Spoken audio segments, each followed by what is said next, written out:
ונסעת אל החושן המשפט, השעירים והסתומים. יובן הדרך שאמרתי לפרש אבני שוים ואבני מליום לאפת ולחושן, אפת בגימטריה פה. וחושן היא כנגד הלב, היא בחינס לב, ואמרתי במוקם אחר שזה יכוון עשה פוסק ולייזח החושן מעל האפת. So he's making two Yesodus here. That the aphoid is related to the peh, by gematria. And the choshen is on the lave of the Kohen Gadol. V'le'yizach ha-choshen ma'al ha-aphoid. That the lave and the peh need to walk together all the time.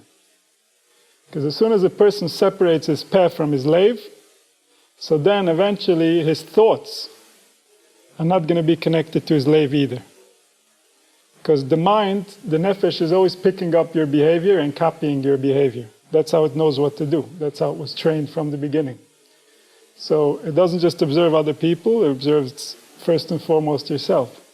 So when a person separates his words from his heart, the words are not coming from his heart, so then eventually his entire being is separated from his heart. He doesn't know anymore what his heart is. He doesn't know what he wants or what he needs. And then he's in a separated state. It's a type of chorus where he doesn't feel what's really happening to him. Everything becomes a game of what do I need to say now? And how do I get out of this situation? But there's no real authenticity. There's no real self that can authentically say that this is what I feel and this is what I want. This is the real me. So don't remove the heart from the mouth. They go together. Not only when you're learning and davening,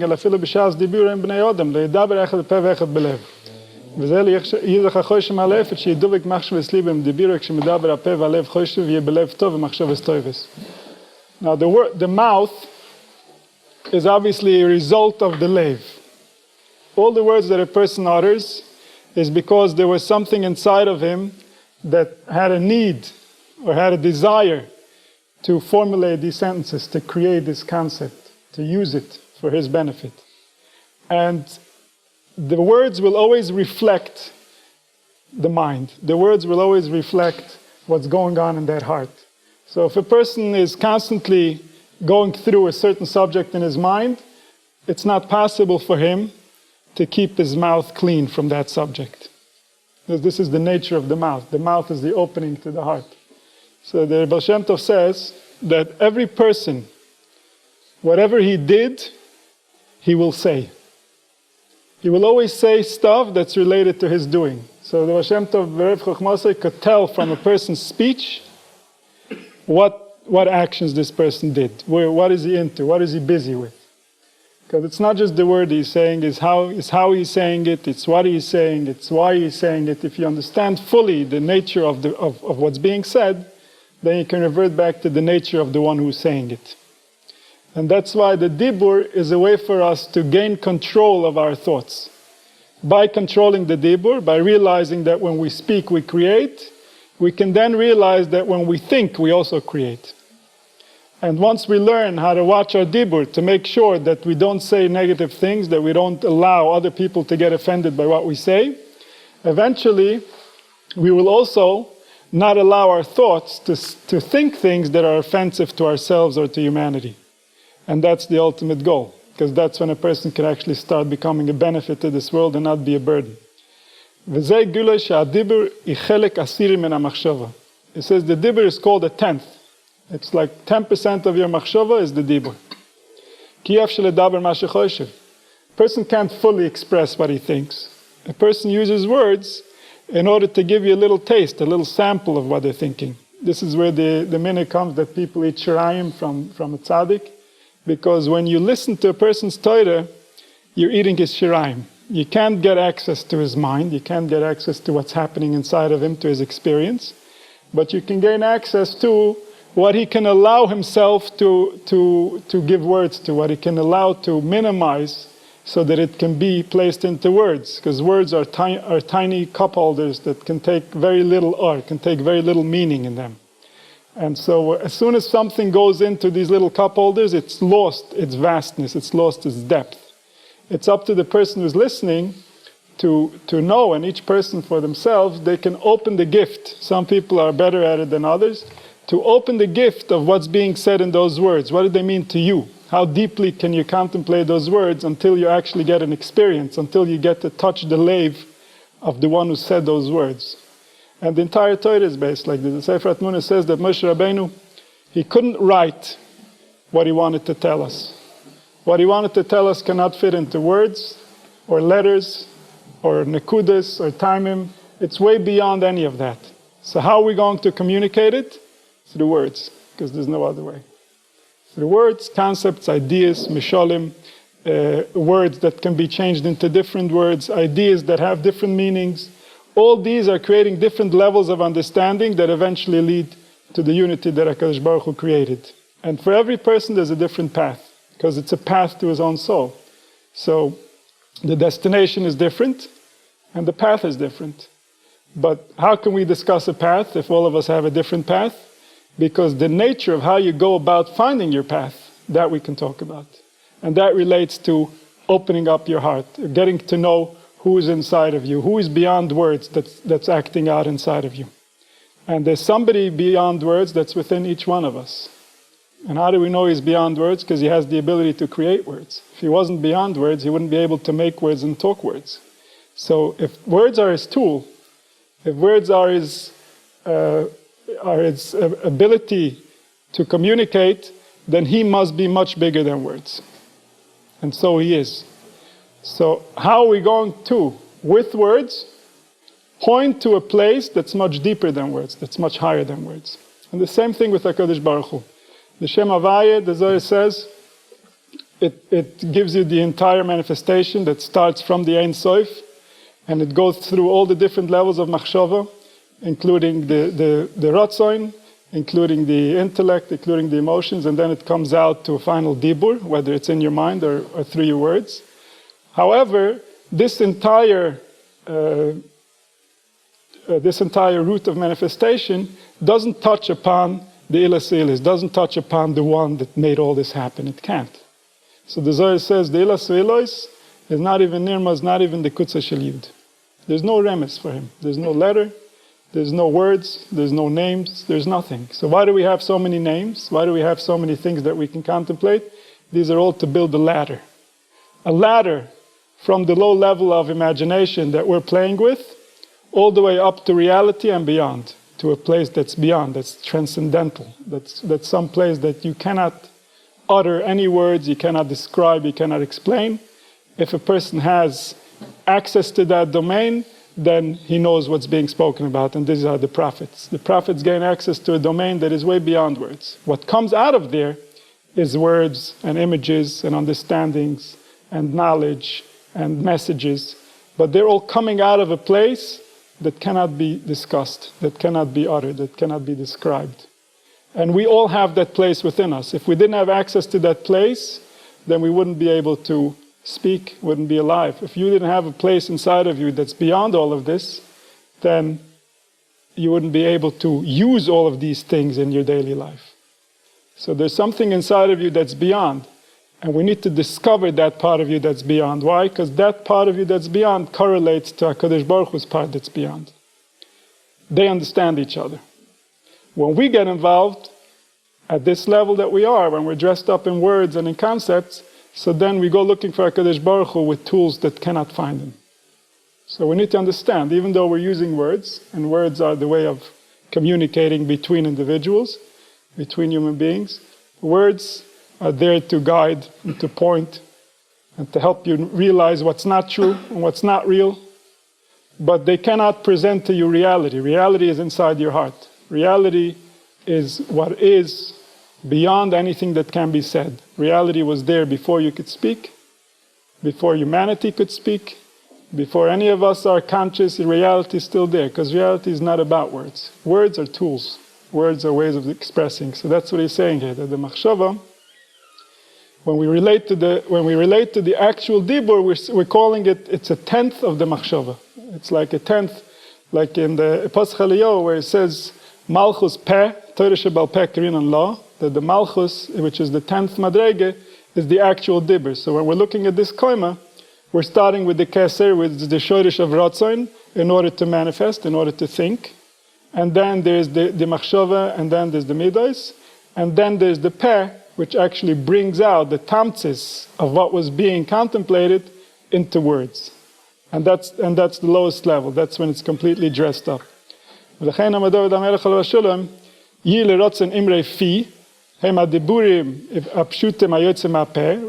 Baruch Hu should be nisratze from the words of my mouth, which is the lowest level.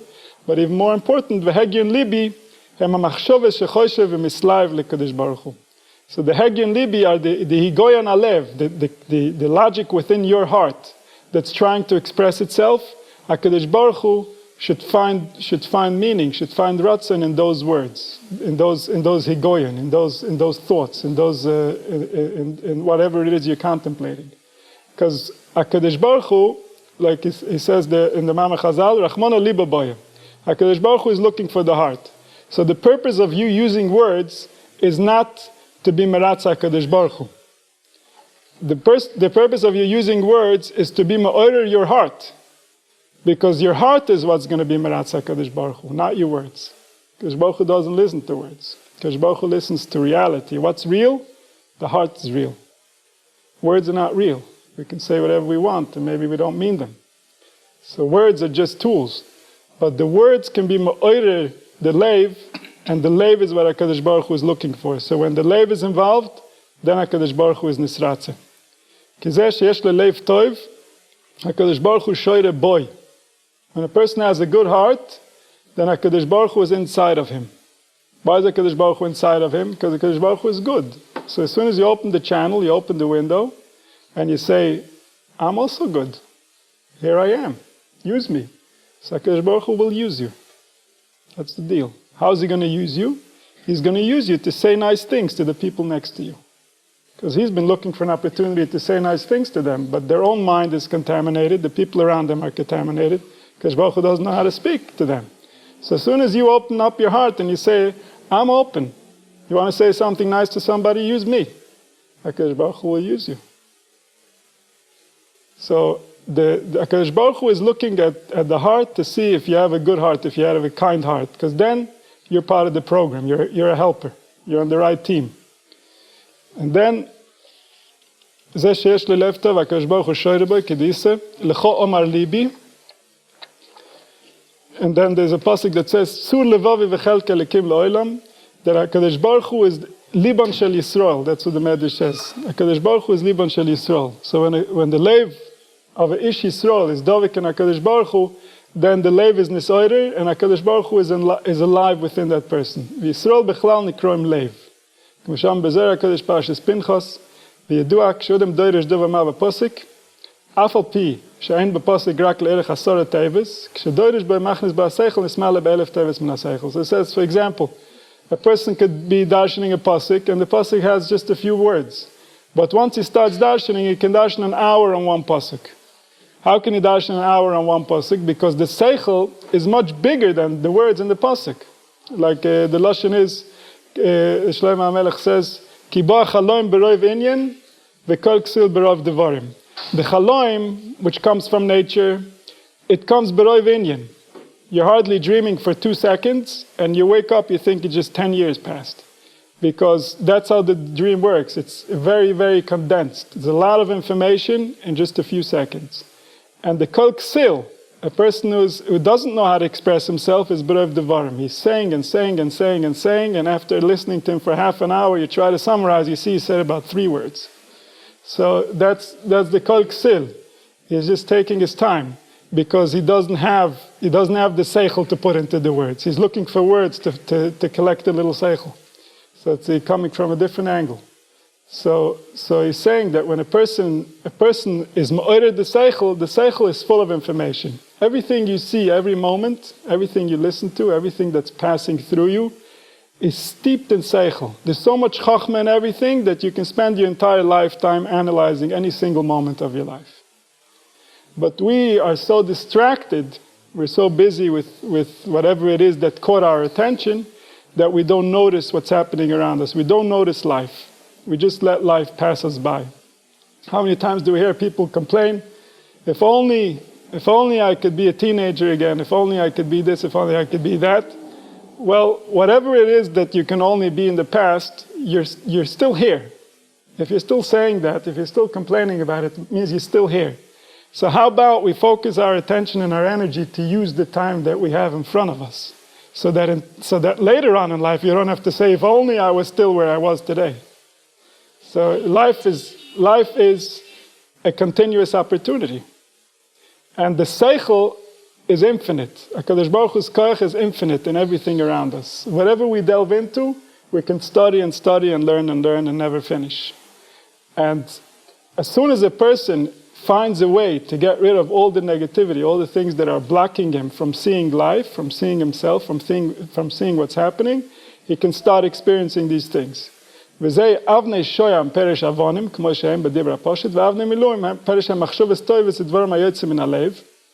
So there's Avnei Shoyam, which he says is the words coming out are like stones, like also in the Sefer Yetzira they call letters like rocks, and words are like houses where you can put in oil, where you can create. If you want to create a colony, you have to build many houses. If you want to create a way of thinking, you have to build many sentences, many words, so that you can create a universe. You can create a world within yourself. And the Avnei Miluim, they are machshavas toivus edvarim hayotzim nalev v'nismalim bekavanosem machshavtoi v'chemdosoi uchukosoi. So he says, your lave is what fills up these Avnei Shoyam with meaning, with desire, with tshuka, because he has a purpose, he has a reason why he's saying those words. So the more lave he can put into those words, the more he can deliver. K'mo she'yediyah she'alev choimed v'zeu Avnei Shoyam le'ephod perish lapeh, that the ephod is the peh, and from there come the Avnei Shoyam. V'avnei milim la'choishen shu alev. The choishen, le'yizach ha'choishen ma'ala ephod, that the Avnei Shoyam and the Avnei milim should be related to each other. That the heart should be related to the words that are coming out of our mouth, and our mouth should be tied directly to our heart. So any hevel that comes out from our mouth, every time we open our mouth to speak, it's not chaz v'sholem to use the tricks of the nochosh, to try to create realities that are not real within people so they do what we want.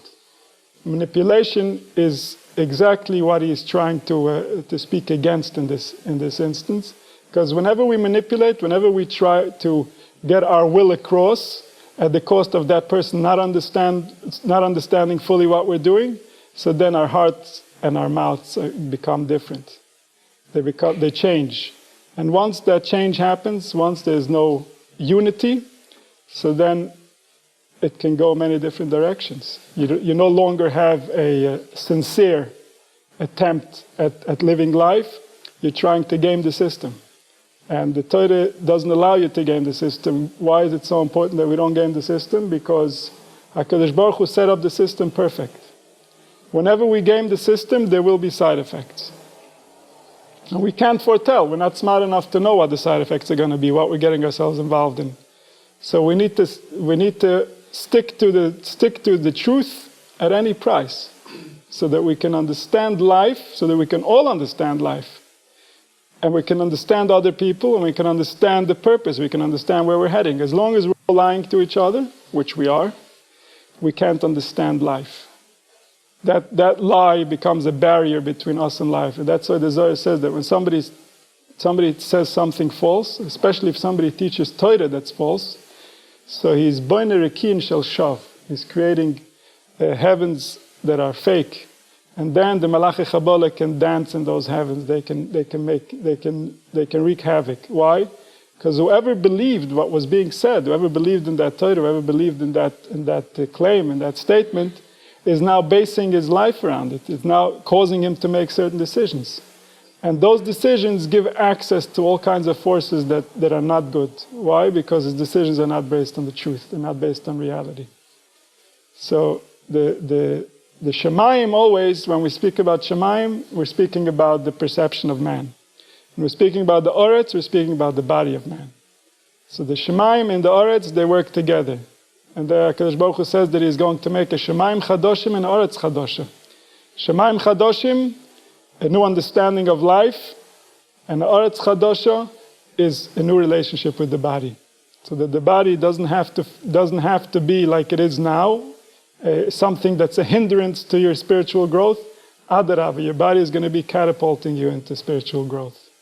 And this is how it was in Gan Eden before the Chet, that the body was completely subservient to the neshama, completely subservient to the Shemayim. And that's the Iker concept of Yira Shemayim. When we say somebody has Yira Shemayim, it means a person who has recognized that the spiritual is real. So he's afraid of ruining it. He's afraid of saying the wrong words. He's afraid of creating a Rikya Shel Shav. Because he's already realized how deeply it ruins his experience, how deeply it removes him from reality. So not necessarily going to feel physical pain. But if a person has a spiritual sensitivity, then he will notice that the Shemayim, the things that he says, right? La'olam Hashem devorcha nitzav b'Shemayim, that the words of HaKadosh Baruch Hu are always standing in Shemayim and holding the world the way that it is. From Matan Torah, people have had the words of the Torah in their mind, and it's been controlling them so that they do the right thing.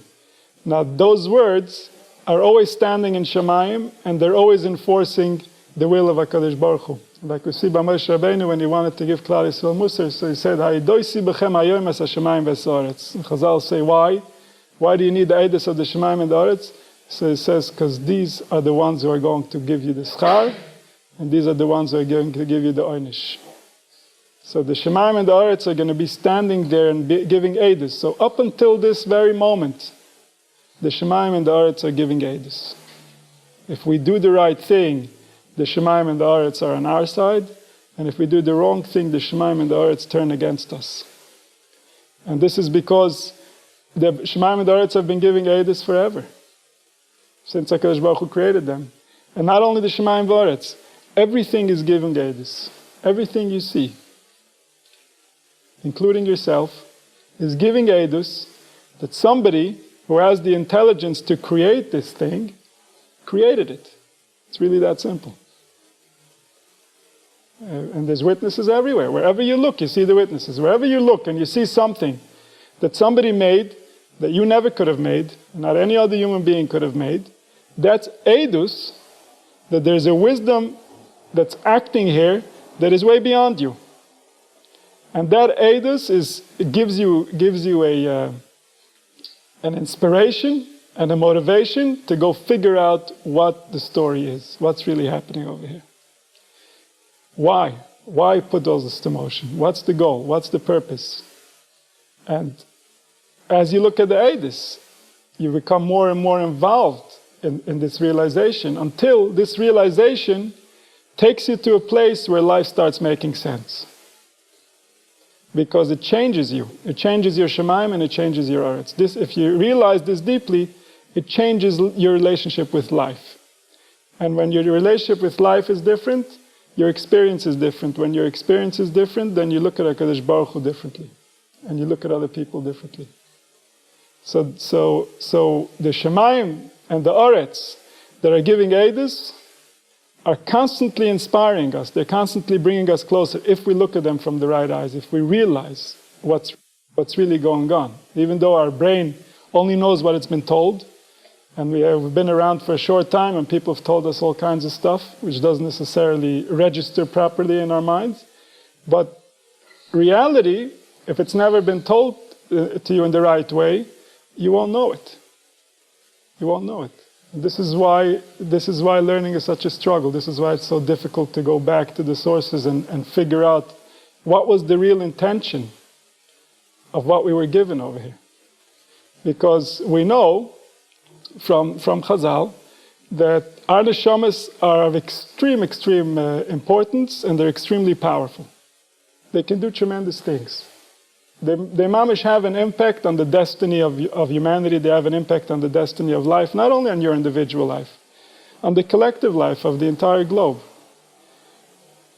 They're so powerful, and yet, when you look in the Torah, they don't talk about the power of the neshama that much. They hide it. Why do they hide it? Because the power of the neshama, as was obvious before the Mabul, it can be used in many different directions, not all of them good. So in order to control the power of this neshama, we had to hide its ability, we had to hide its power. And that's what the pasuk says. Vayimna mirishoim oiram. He doesn't say oiroi. That HaKadosh Baruch Hu hid from the Rishom his light. He hid from the Rishom their light. Like we know that the Rishom were not kedai to see the Aragonos, so HaKadosh Baruch Hu hid it. What is this Aragonos? The Aragonos is simply recognizing reality. Realizing what's really happening here. Understanding what it means a Yiddish Neshama.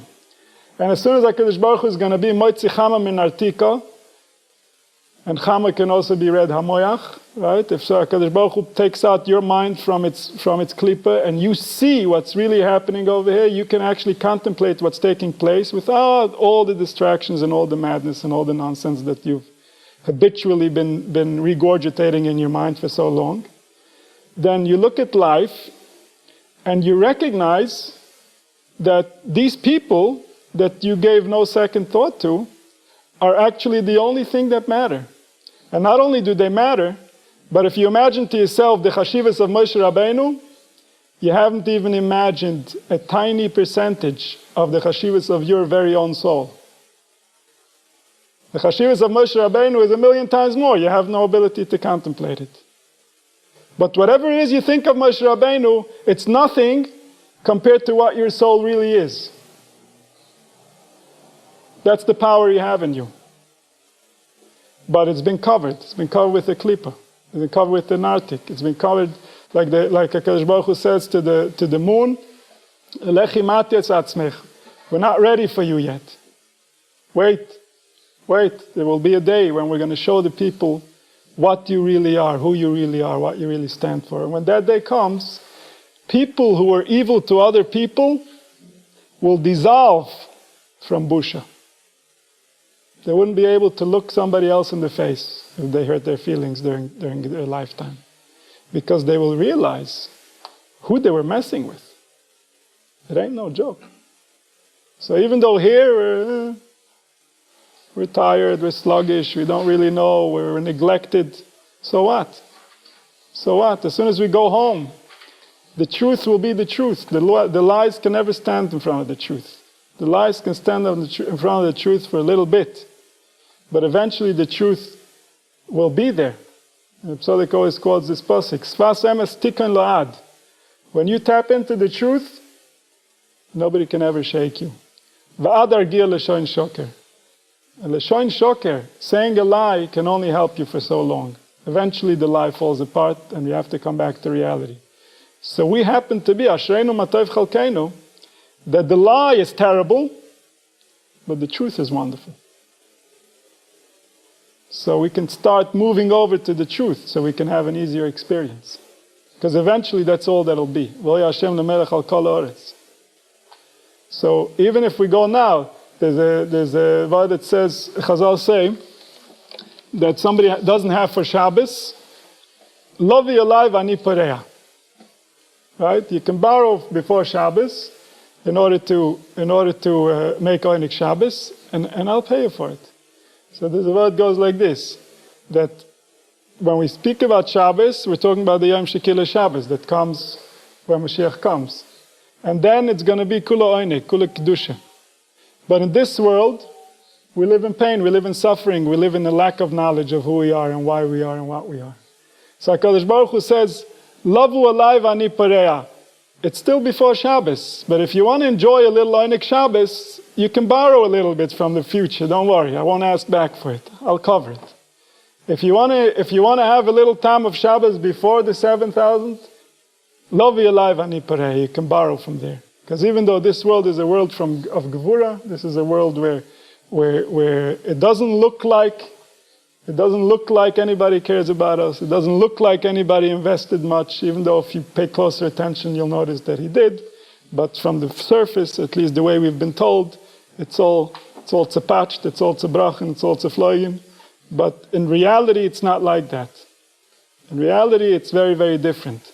So if we can get a glimpse of that reality, if we can borrow a little bit of that reality from before Shabbos, we get a little teyamel, so then that will change our experience. That means that we can bring into this world of Gevuris, we can bring into this cruel world a little rachamim, a little shem havaya, a little easiness, a little geschmack. so that we can bring the Geula closer. So we're going to continue here where he says, he's speaking about the peh and the leiv. He says, V'yesh b'zeh soid amuk v'shar godol v'agale v'achase. Ki yedu shebirim v'tum v'yachov b'yisazvam b'doichik k'di imam echazal. So the Urim V'Tumim was a way for people who came to ask HaKadosh Baruch Hu questions. So they would come to the Kohen Gadol would have the Urim V'Tumim, and he would ask and he would answer. And he would answer through the letters.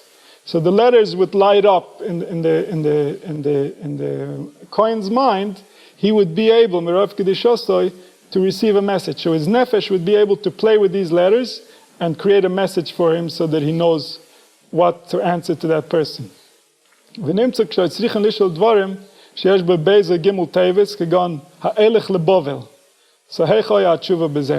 if you need to write Bovel, for example, you need two bases. If you only have one, how are you going to be able to give that message to the Kohen Gadol? So in the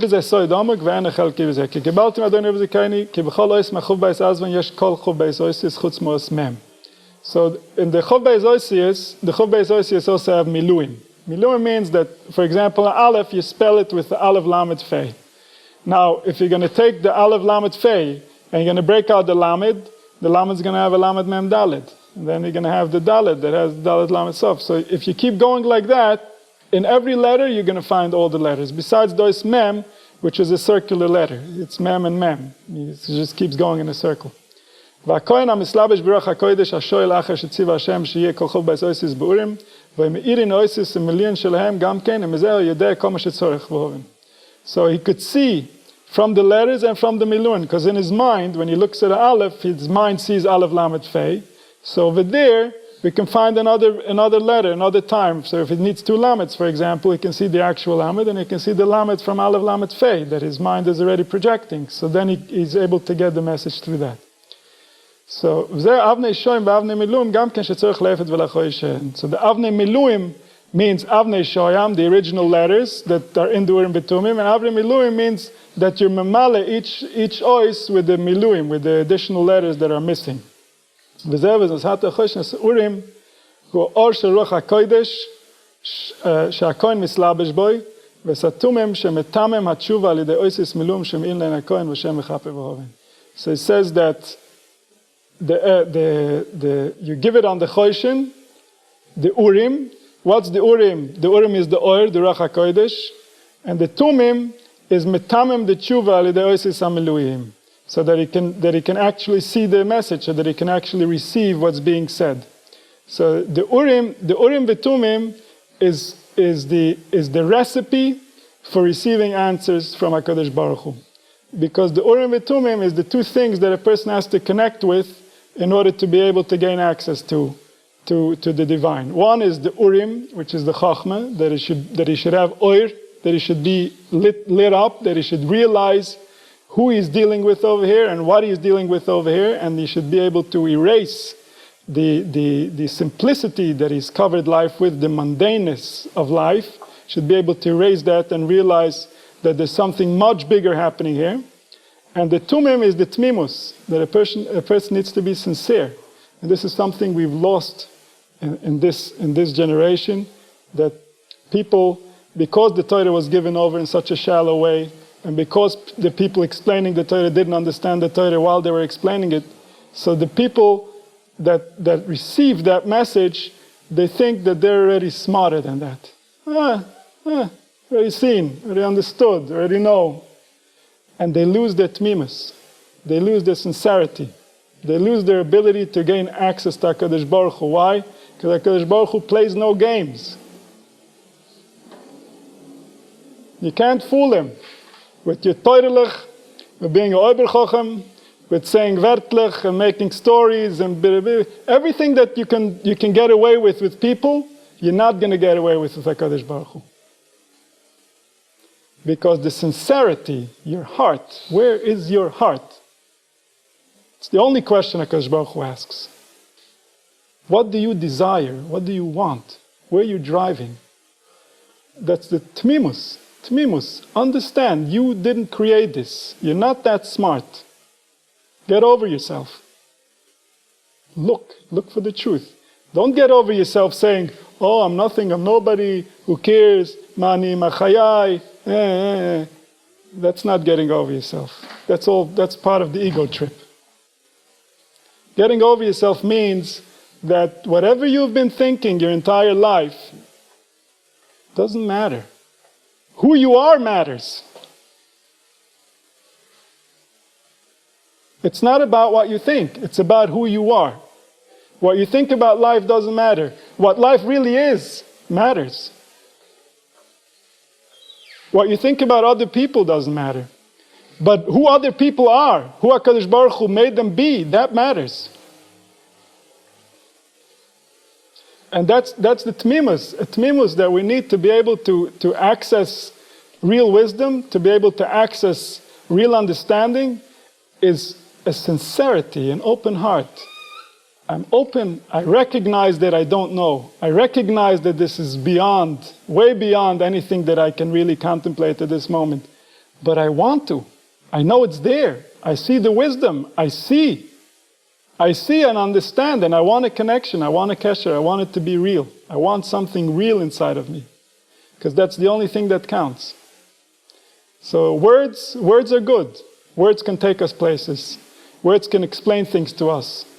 Even better, and maybe more important today, words can teach us how many of the things we think are useless and meaningless and complete lies. For that, words are wonderful. But the actual experience, the actual gaining access to some truth, the actual being there, to be able to say a word with a clean heart in front of HaKadosh Baruch Hu, that's not words. That's you. That's what is happening inside of you. What are you really feeling? What do you really want? And when a person digs deep enough, he will realize very quickly that what he really wants is HaKadosh Baruch Hu's truth. Because anything else you think is going to set you straight, you're lying to yourself. It's not possible. We don't understand this machine well enough to be able to tell you what's going to calm him down. Nobody has the answer to that. People have more money than some countries, and they can't find peace. They can't. And they can buy anything they want. Not only can they buy things, they can buy people. They can buy doctors, they can buy psychologists, they can buy philosophers, they can buy whatever it is you want, and it won't help them. It won't help them. Why? Because in your heart is your relationship with HaKadosh Baruch Hu. It's the only thing that goes in there. It's the only thing that gives it real peace. Everything else is temporary. Yes, if you tell your brain, I need money, I need money, I need money, I need money, then when somebody gives you money, you say, ooh, now I feel better. You set yourself up. But what does your heart really want? It wants to find itself. Before anything else, it wants to know, who am I dealing with? What am I okay? Am I not okay? Am I somebody's problem? Am I somebody's solution? He wants to know the truth about the nature of what's happening.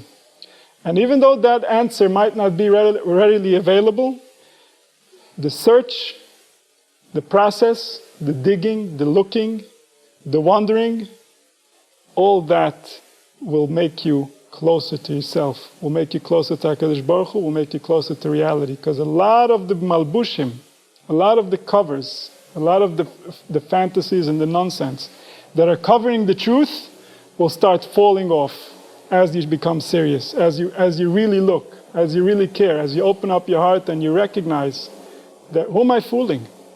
What game am I playing? What kind of silly game am I playing? Passing through days and nights and pretending that I'm okay, when in reality I know I don't know what's happening here. And if you want to take comfort in recognizing that nobody else knows either, how's that helping you? How's that an answer? It's not an answer. You know how many people don't have money? A lot of people don't have money. Has it ever stopped anybody from going looking for money? Everybody doesn't have. What's the problem? When you care, when you're home, that's not an answer. Everybody is not an answer. Because Baruch Hu didn't create us this way. Because Baruch Hu created us that we each have a drive, we have a will. We want to know. And if we make that will clear within our hearts, HaKadosh Baruch Hu will answer. Korev Hashem lechol koirav lechol shikru. But there's one t'nai, be'emes. Don't call me with your mouth. HaKadosh Baruch Hu is not going to answer your mouth. Vayfatu b'fiem v'shonam yechaz v'loi didn't help nothing. V'libam loy nochon imoy. There was no leiv. There was no heart. It wasn't real. So we need to find our hearts. We need to open our hearts. We need to recognize that we've got a problem. It's a big, big problem. It's a bigger problem than not having money. It's a bigger problem than not having health. It's a bigger problem than forgetting your own name. Because the name is just words. Who am I? Who am I? What is my essence? It's a problem. Because all the money in the world and all the health in the world and all the help in the world and all the support in the world is not going to solve this problem. This problem can only be solved one way. By looking for the truth and being ready to go wherever it's going to take you. Wherever it's going to take you, whatever realization, whatever change you have to make in your perception of life, you're ready to go there. Why? Because you know that it's ludicrous to lie to yourself. It's the stupidest thing a person can do in his life, is lie to himself. He's going to regret it for eternity. Because this is it. This is it. Yes, we're all going to get to know the truth. We're all going to rejoice. But what did you do while you didn't know the truth? Where was your heart? Because there's no truth, we can go and step on other people. They don't know the truth either. Well, that much is true. Somebody created them. We all agree on that.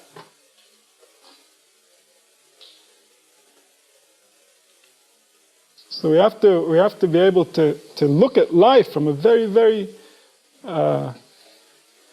awake place of recognizing what's real and what's not real, and we have nothing to be embarrassed or ashamed about. It's not like somebody came and handed us the truth and we threw it in the garbage. We don't know the truth because nobody told us the truth. Because nobody knows the truth. Because people haven't been looking. People have been accepting wholesale. All right, this is it, that is it, that is it. That's not life. Chazal would be ashamed of us, of how we learn their Torah. We don't even try to put a picture together. We don't even care. Do this, do that. Don't do that, do this. Okay, good. Gewalt. Where are you now? Where are you? How's that going to bring you closer to HaKadosh Baruch Hu if you don't realize that these were chachomim mechukamim? Hillel HaZaken was on the ceiling while he was being frozen to death almost, trying to listen to every word. We're talking about the Chasidus of life. Chazal gave us a lunch bag packed with goodies. We haven't even opened it. We've been observing the package. Paper bag, what could be inside? Is it an orange? A sandwich? Chazal took the trouble to give us what we need to know. But they also took the trouble to hide it from the people who don't need to know it. And Chazal expected that a human being, befrat Ish Yisrael, that has Pishnayim from the Mekor HaChochma, that nothing will stand in his way from looking for the truth. Nothing at all. They expected that from us. And when we don't look for the truth like that, and we just say, oh, Chazal, you want like this, you want like that, I don't care. Whatever you want, I'll do. They're disappointed. They put in all this effort for what? They want us to know, they want us to learn, they want us to understand. They want us to recognize that each letter in the Torah makes sense, and it needs to be there. The Zohar says if a person is trying to be meyashev all the ois, he says the schar that HaKadosh Baruch Hu will give to that person has no end and has no limit. Why? Because he believes, he understands what we're dealing with.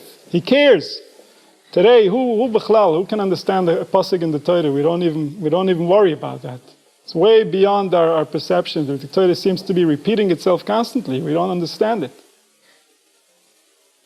And that's because we don't take it seriously. We think it's some type of instruction manual that you with your new toy. That's not what it is. This is Kihem Chayenu Varech Yemenu V'Emnega Yomam V'Loila. You should never stop thinking and pondering. What is it that's happening here? Why? What can I do to understand more? What can I do to help others? What can I do to open up to the reality that's right here? It's already here. It's already real. You don't have to do nothing, but you have to open up to realize it. You have to allow it to penetrate your heart so that we can come closer to HaKadosh Baruch Hu. And as soon as we'll come close, He'll come running and He'll take us out of this gullus in an instant. Should be b'meira b'yameinu.